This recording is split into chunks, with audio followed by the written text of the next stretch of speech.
Hey, basketball families. So Coach Will and I have noticed something that we wanted to talk about for a couple minutes. We've noticed now in our programs, our players are experiencing something new, which is really neat.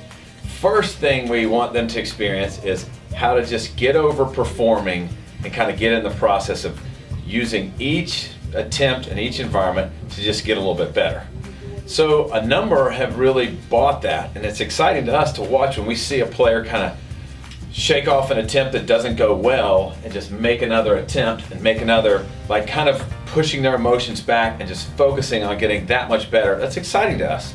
Now, when they're making attempts and they making attempts and making attempts and making attempts, you have these kind of plateau areas that we need and we want to assist you with pushing through those areas. The more experienced players we find, they embrace the struggle. So they understand that a plateau is coming, and when they see the plateau coming, they actually rejoice and get excited about it. Right, so we see more players hitting a plateau of, okay, I've been working on this. Right. When am I going to see a breakthrough? Right. So you're saying... So I'm saying the mature player, or the player that understands the process of player development, of their development, understands that that plateau is just the first level of where that breakthrough will be. So those experienced players actually get excited when they haven't seen improvement for a while. They'll push harder, which is going to allow them to add a new skill. They don't back up into what they used to be good at. Right. They continue into the new thing, so they hit this plateau. They feel the emotional frustration of I've plateaued, and maybe even gotten slightly worse, and then they finally hit breakthrough. So Will, as we were talking about this the other day, Coach Will made the connection to this verse.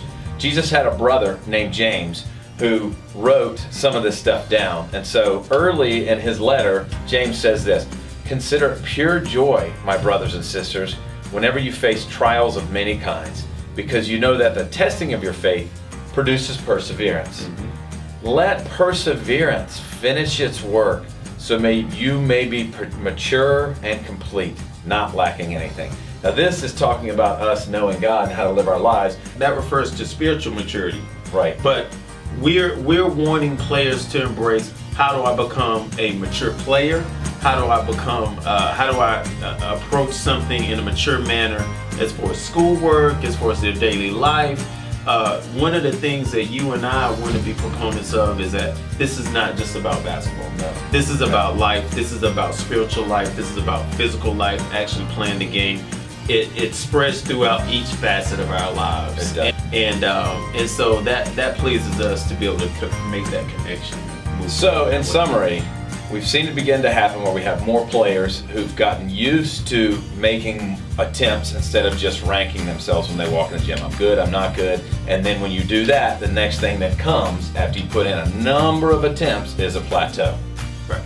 And professionals, when they begin to feel a plateau, they kind of consider it pure joy and they persevere. And so that the maturity may really emerge on the other side of that. So that's what we're saying. So that's something we thought was kind of important to pass along. Thanks for letting us share that with you. See you on the court.